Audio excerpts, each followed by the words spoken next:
Welcome back to Barley and Hops. I'm George. We're so glad you're with us today. I figured it'd be a good idea for us to just spend the day together. We'll talk about a bunch of different topics. And yes, we'll go through some routines. And we're going to run our 26-gallon 4-inch collar.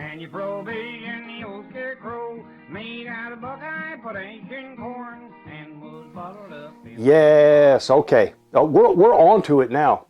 You know, as always, with all videos that we start, we always have to go through the routines, you know, the rudimentary stuff. You have an opportunity. You're right there. Please subscribe, share us with your friends, comment below. You know the routine, and we appreciate that. Here at the channel, we do get credit every time someone subscribes. All right? Thank you. All right, I'm gonna do a bunch of different things today. So this is going to be an editing nightmare, trust me. First I'm gonna work on cleaning this copper, but before I get to that, on the last video when we ran the still, I actually misidentified the kettle as a 26-gallon, but it was actually a 13-gallon kettle. So, sue me, no. You know, sometimes it's just, you know, it was an absence of the mind, not the heart, as they say. So I wanted to show you the difference because today we're going to actually run the 26-gallon. Yes, this is it. This is the 13-gallon kettle, and this is the 26-gallon kettle. And this is the one that I mistakenly identified as a 26-gallon. Does it really make that much of a difference? No, not really. Because everything that happens from here up, and that is exactly the same. The only difference is the volume that you start with in the bottom. So in this particular case, I'll be able to produce more because I can start off with a larger volume of mash as opposed to my smaller kettle. Besides, I thought I'd show it to you. I mean, yeah, my cool points go away. You know what I mean. And now, before I even get started, I've got to do a little bit of cleaning. And you know that we always make what we call 551, our cleaning solution. God, that stuff is amazing. Because I've got to clean these copper plates that I used on the last time. You know, you take them out and you rinse them off, and that does a pretty good job, but they still oxidize and tarnish. So in order to get those clean, and we'll show you, this is what they look like. This is what it looks like now. And we're going to give you a look at these when they're finished. So all I've got to do now is just mix that up. And 551, 500 milliliters of water, 50 milliliters of hydrogen peroxide, the 3% hydrogen peroxide, real cheap stuff, and 1 weight ounce of citric acid. So I'm going to mix this, and the first thing I do is I'll mix 1,000 milliliters because I'm going to make a quadruple batch because I want to be able to cover these downcomers at the same time. So that was 1,000. And if you're following along, and that's 1,000, so that's twice as much. And this, you see, this is a linear problem, so I can make 4 times as much. And there we go. And see, that should that should cover it. So if I use 50 milliliters in 500 milliliters, then how much do I need in this one? For this batch, because I've quadrupled it. So I'm going to need 50, and 50 is 100, 50 is 150, and 50 is 200. So I need 200 milliliters of hydrogen peroxide.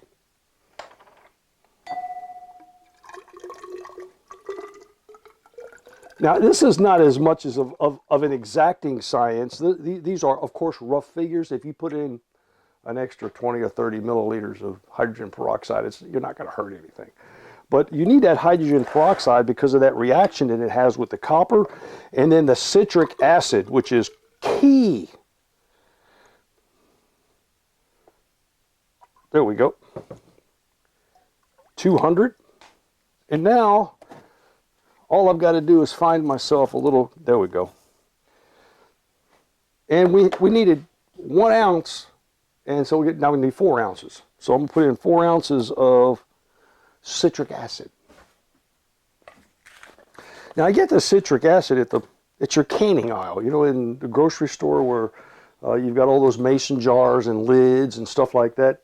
The citric acid is really, really inexpensive as well.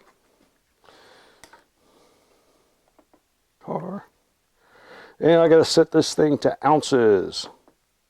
Now, for those of you who are not familiar with ounces,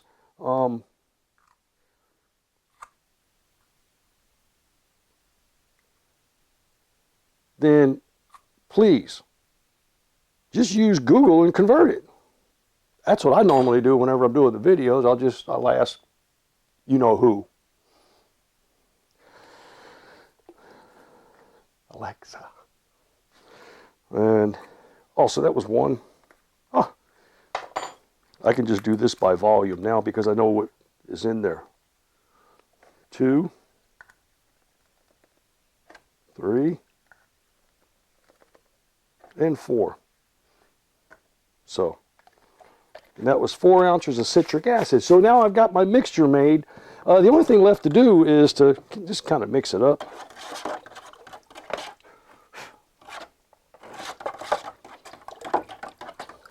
And then toss in. And we're going to leave that sit, and we'll come back and check on it. But you'll be amazed at the results. And let me get all of these put in there. And now this stuff is not caustic, so if you get it on your hands, it doesn't hurt you. It's not like an acid. There's a reaction that takes place between the copper and the slight film that's on this, and it releases that and turns it to a clear, clean copper. There we go. I've got all 5 of them in there.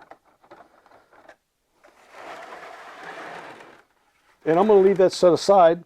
And one other thing I'm going to do, I'm going to throw in there just because it's neat to demonstrate. You see, I've got this old piece of copper mesh that's just been laying around. I'm going to stick that in there too. Just so you can see what it actually does. It's pretty amazing stuff. So you don't have to do anything to that, but just leave it sit there, okay?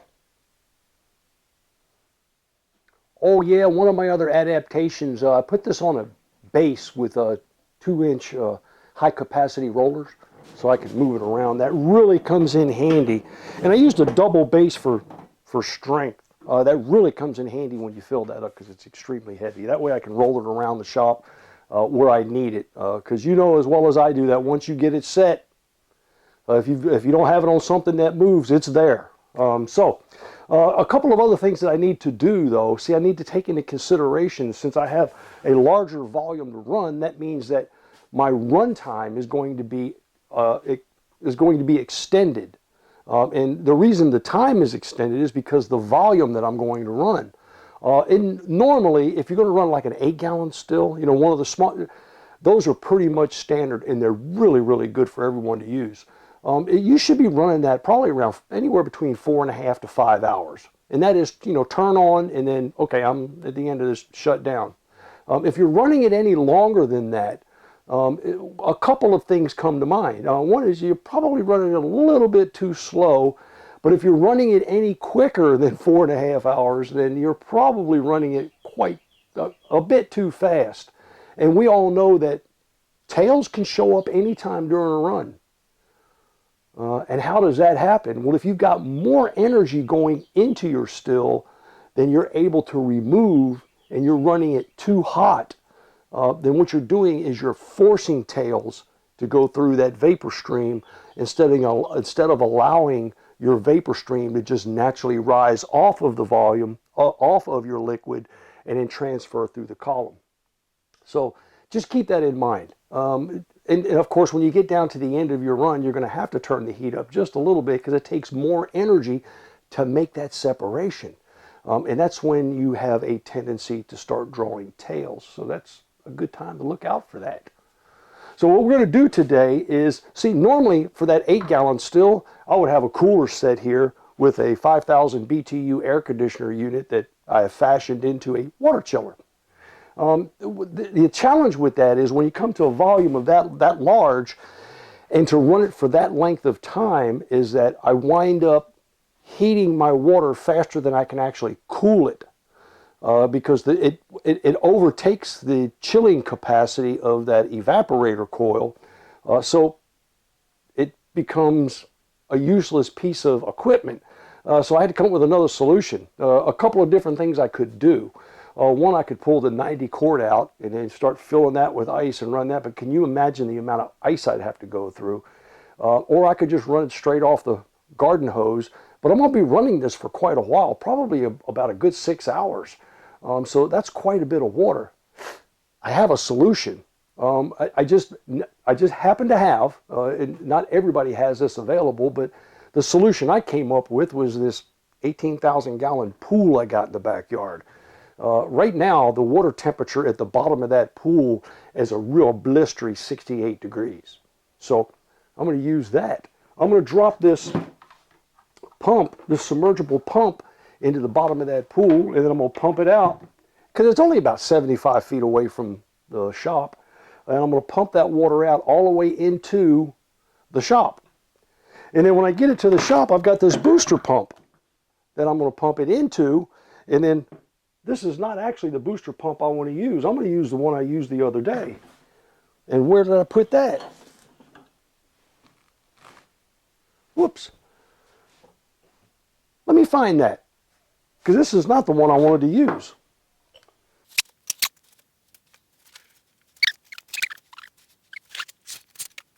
There you are.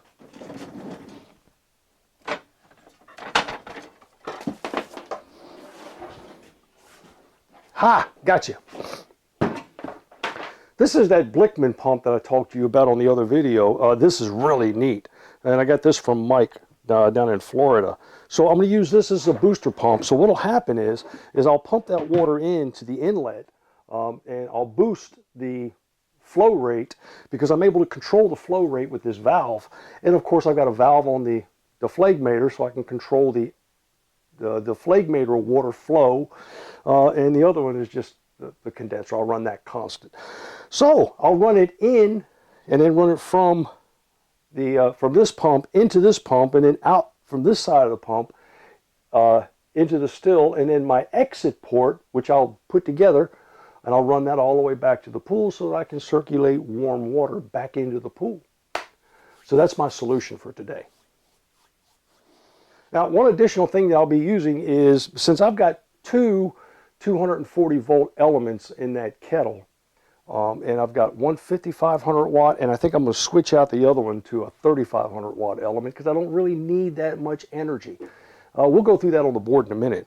But so I've got two controllers. I've got this one here from MileHi that came with the still, and this thing, I love it, works really well. It's a pulse width modulator, so I can adjust the power that goes to that element, so I can operate that element as either a 5500 watt element, or I can turn it all the way off, or anywhere in between that I want to. And so for the other element, what I do is I fashion my own, and we've got a video. You can go back and look at the videos about how to assemble one of these on your own. And I made one that was just so simple. It took me about 45 minutes. And I've got a volt amp meter. I've got a master on-off switch, and of course my potentiometer to control the amperage flow. So, and I put that on an extended cord because it just makes it easy for me to use. So I'll use two different ones at the same. That way I can shut one down completely without having to just reach up and unplug it. So that's just the way I'm going to run it. You can run it any way you like. But while we're on this topic, let's talk about something near and dear to everybody's heart, and that is heater elements. Let's answer some common questions that come up all the time, because of course we want you to be safe in what you do, as well as be efficient and also be successful. I mean, deal? Deal. Okay. Now, and I know there's going to be somebody in the back, someone sitting around there who's going to fall asleep, and you're going to miss this. And of course, that's when I get all the emails, the text messages, and all the other stuff. This is not that difficult. So let's talk about heating elements and requirements. Because in order to be safe and efficient and successful, you've just got to follow some basic rules. Okay? You can't require more energy than you can produce, than you can provide. Okay? That's number one. So what happens if you do that? Well, if you're requiring more amperage which is actually like the pressure of, the flow of electricity, what happens in your circuit breaker? Well, your circuit breaker trips because the byproduct of high amperage is heat dissipation. If you don't have a wire gauge that's large enough to handle the amperage draw of an element, well then that wire starts to overheat, heat up, and could potentially melt and cause an electrical fire. So we need to understand that going in. This is a 5,500 watt element, all right? They come in many shapes, many sizes, many different designs, but this is pretty much standard. They look pretty much like this. And this one's on a 10 gauge, that's an AWG, American Wire Gauge, 10 gauge wire with a 30 amp twist lock plug. Now remember also, electricity works the same way all around the world. Electricity doesn't care where it is, it's going to work the same way. So everything I'm going to describe here is going to actually be applicable no matter where you are. But here I talk primarily about where am I? I'm in the United States. So I'll use the American system, of course, and American voltage, which is 120 and 240 volts for pretty much standard throughout households. So this is a 30 amp twist lock plug. And the reason I'm using a 30 amp is because one 5,500 watt element requires a pretty substantial amount of amperage, but it does not exceed 30 amps. So when I do plug this in, I want to make sure that I'm on a 30 amp circuit and that my circuit breaker can handle at least 30 amps. And in this particular case, I've got one that will hold 50 amps. So I'm more than safe, but I just want to make sure that I've got the cable and the plug that will match my element. Now, let's figure out how to do this. All you need is a calculator or, longhand on the board. Your amps that are going to be flowing through to your element to make your element operate based on the wattage of that element is a product of watts divided by volts. That's the only thing you really need to know right now. So we got a 5,500 watt element. If we divide that by, and we're going to provide 240 volts, 240 volts, what does that equal? You can do the math there at home. 5,500 divided by 240 equals, at 100% power, 22.91 amps of electricity will be running through that wire. So you see, and I have a 30 amp plug. Yeah, we'll get that A in there. I have a 30 amp plug and I've got 10 gauge wire, which will handle up to 30 amps. So I'm perfectly safe. Now what happens if I exceed that? Ooh, see, we already talked about that. What happens if I have two 5,500 watt elements? Well, 5,500 plus 5,500 is what? Is 11,000. If I divide that by 240, what is the result? 11,000 divided by 240 equals, now my amperage requirement is 45.83 amps. This will no longer support my draw. So what are the dangers? Well, the dangers then is that as that wire is trying to carry those 45 amps, actually 46 amps really when you round it up, as it's trying to carry that 46 amps, it's only rated for 30 amps, then it starts to heat up because the byproduct of high amperage is heat. So now you have to use a larger wire and a larger plug, and of course, wherever your source is, you have to have a source with a breaker that's large enough to handle at least 45 amps. See, in this particular case, I have two boxes, and I've got two circuits, and they're both 50 amp circuits, and I'm drawing it off of a 200 amp service. So I'm going to run one off of one circuit, I'm going to run the other one off of the other circuit, so I'm not going to come anywhere near pulling this off of one line. The most I'll ever pull is 22.91 amps at 100%. You follow that so far? Oh gosh, I knew you would. I knew you would, because you see, it's not that hard. You can do the math real quick to figure out if what you're trying to do is both safe and effective, and which will ultimately make you successful or not. And let's do something real quick here that really comes up often. Let's do the same problem, this time using 120 volts. When we use 120 volts, this is why you will almost never find.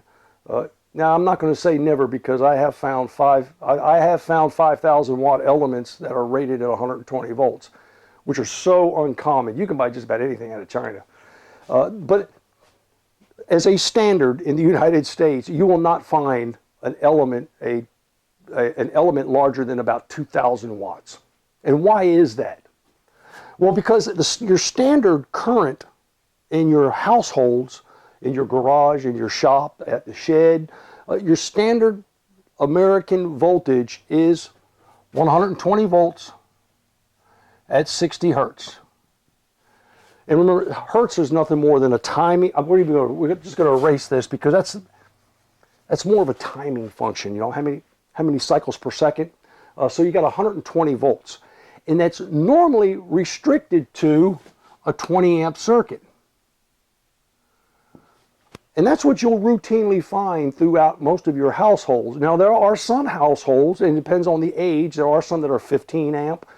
You very seldom find a 10 amp circuit, because a 10 amp circuit is considered low amp. But normally you'll find either 15 or 20 amp circuits. Now, on a 20 amp circuit, you're also going to find that they're going to use 12 gauge wire. And that's what's normally run throughout your household, unless, of course, you've got the stove or your dryer or your wash machine or your air handler for your air conditioner and your heater for your home will normally be on a 30, a 50, or a 60 amp circuit with the appropriate gauge wire to support that. And that'll be 240 volts, okay? That's what you'll normally find, but we're just going to talk about this right now. Keep this in mind. Okay, what was it? We had watts. We had 2,000 watts. 2,000 watts divided by what? 120 volts. What does that equal? I already know. 16.6 amps. What is our restriction? What do we have available? We have 20 amps, so 16.6 amps fits. What happens if we go to 2,500 watts? Divided by 120?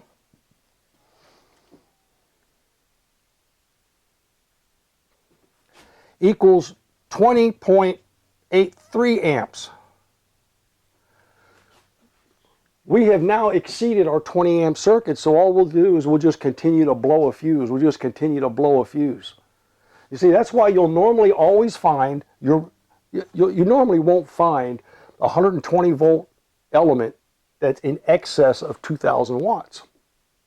So all these times, and I get emails a lot, I get texts, somebody wants to put together 120 volt, and they want to use two 2,000 watt elements. Well, what happens if you use two 2,000 watt elements? Well, now you have 4,000 watts.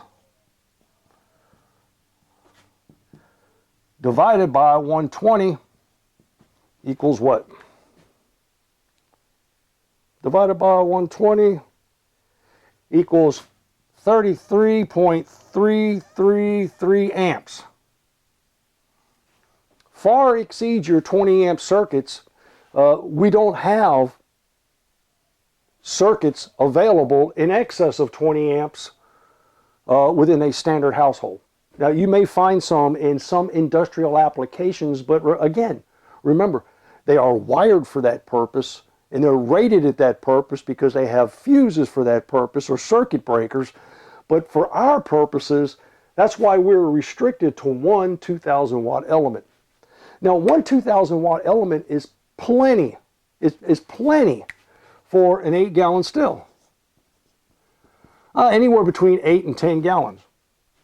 What's the challenge when you start to increase or exceed that 10-gallon limit? Well, it just takes a lot longer for that element to heat all that volume. So your heat up time becomes extremely long. If you're losing heat faster than you could put it in, well then there's a tendency for you to never achieve the proper temperature. Okay, so if you're using, as an example, a 1,500 watt element or a 1,000 watt element in an 8-gallon still, 1,500 watt element would actually do. But a 1,000 watt element may not ever get you there. A 1,500 watt element would get you there and help you maintain that. It would just take a longer time for you to heat it up. A 2,000 watt element would do extremely well. Put it on a controller, and then that way you can control it however you want. But if you exceed 10 gallons in a still, a 2,000 watt element, you're going to be pushing it to try to get it to do that. Now, anything larger than that is when we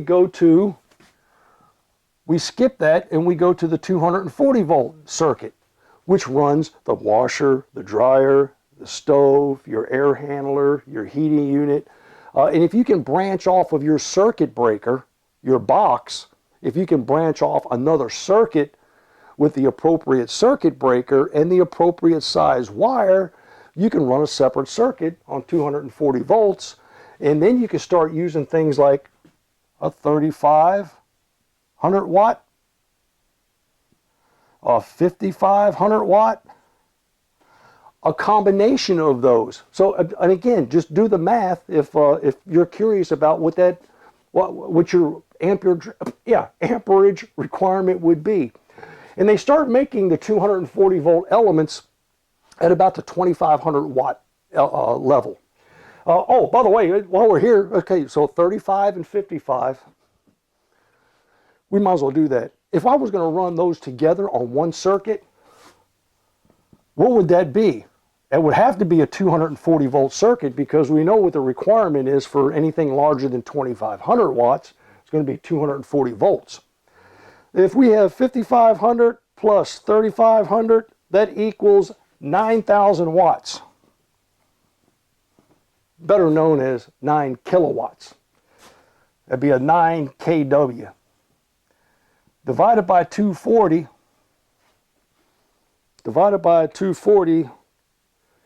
equals, you got it? Yeah, 37.5 amps.